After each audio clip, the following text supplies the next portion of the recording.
Hello guys, welcome back to our channel. ఈరోజు మనం 700 సంవత్సరాల చరిత్ర కలిగిన శ్రీ నిదానంపాటి శ్రీ లక్ష్మీ అమ్మవారి ఆలయ చరిత్ర గురించి తెలుసుకుందాం. ఈ ఆలయ చరిత్రను వింటేనే సకల పాపాలు పోయి కోరిన కోరికలు తీరుతాయని అంటారు. శ్రీ నిదానంపాటి శ్రీ లక్ష్మీ అమ్మవారి దేవస్థానం అడిగొప్పల గ్రామం, దుర్గి మండలం, గుంటూరు జిల్లా, ఆంధ్రప్రదేశ్లో కొలువై ఉంది. ఈ అమ్మవారి క్షేత్రం నల్లమల అడవి ప్రాంతానికి సమీపంలో ఉంటుంది. ఈ క్షేత్రానికి సుమారు 700 సంవత్సరాల చరిత్ర ఉంది.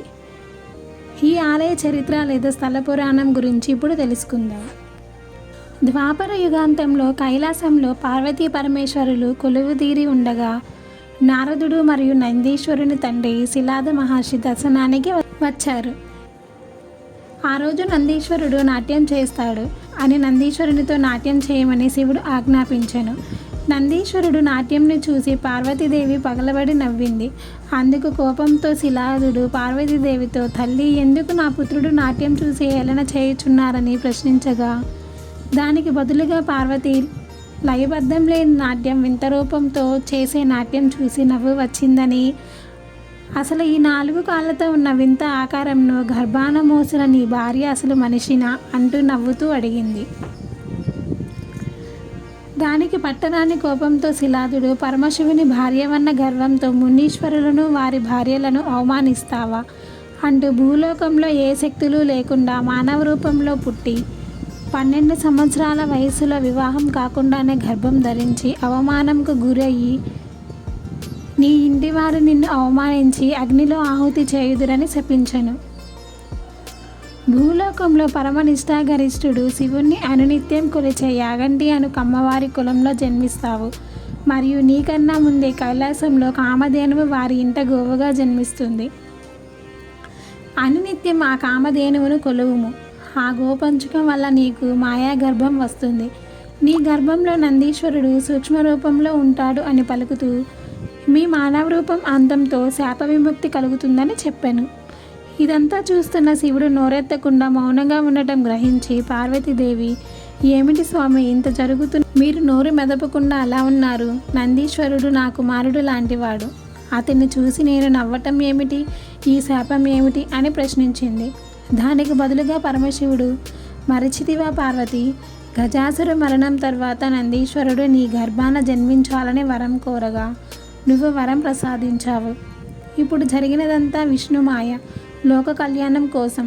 నువ్వు భూమిపై అవతరించవలసిన సమయం ఆసన్నమైనదని దిగులు చెందుకు అని వారించాడు.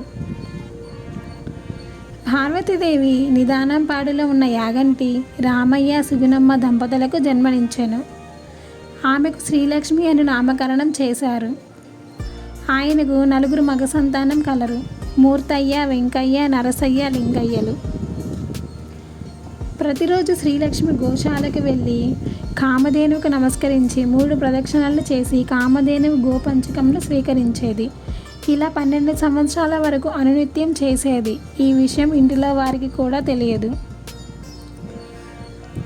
ఒకరోజు ఒక ఆంబోతు రామయ్య గోశాలపై పడి కామధేనువుతో బలవంతంగా క్రీడించింది. అదే రోజు కూడా శ్రీలక్ష్మి రోజులాగే గోశాలకు వెళ్ళి కామధేనువుకు నమస్కరించి గోపంచకం స్వీకరించగా ఆంబోతు వీర్యకణాలతో ఉన్న నీరు శ్రీలక్ష్మి గర్భంలోకి వెళ్ళి గర్భం దాల్చేలా చేసింది. అప్పుడు శ్రీలక్ష్మి రజస్వల కూడా కాలేదు. కానీ ముని శాప ఫలం వలన గర్భం దాల్చింది శ్రీలక్ష్మి. ఈ విషయం తెలిసిన గ్రామస్తులు ఆమెని, వారి ఇంటి వారిని చాలా అవమానించారు. దానితో కోపానికి గురైన ఆమె అన్నయ్యలు శ్రీలక్ష్మిని పొలానికి పిలిపించి ఆమెకు నిప్పి పెట్టాలి అని నిర్ణయించుకున్నారు. తమ తల్లిదండ్రులు ఇంట లేని సమయంలో ఒక ఆదివారం రోజు ఆమెతో పొలంకు మధ్యాహ్నం భోజనం తీసుకురమ్మని చెప్పారు. అన్నలలో చిన్న అన్న అయిన లింగయ్య తన అన్నల మాటల ద్వారా చెల్లిని అంతం చేయుచున్నారని అర్థమయ్యి, అన్నలారా, శ్రీలక్ష్మికి గర్భం దైవలీల అని ఆమెను ఏమీ చేయవద్దని వారించాడు. కానీ మిగతా అన్నలు అతని మాటలు వినలేదు. అన్నలు బలవంతంగా శ్రీలక్ష్మిని అగ్నికి ఆహుతి చేశారు.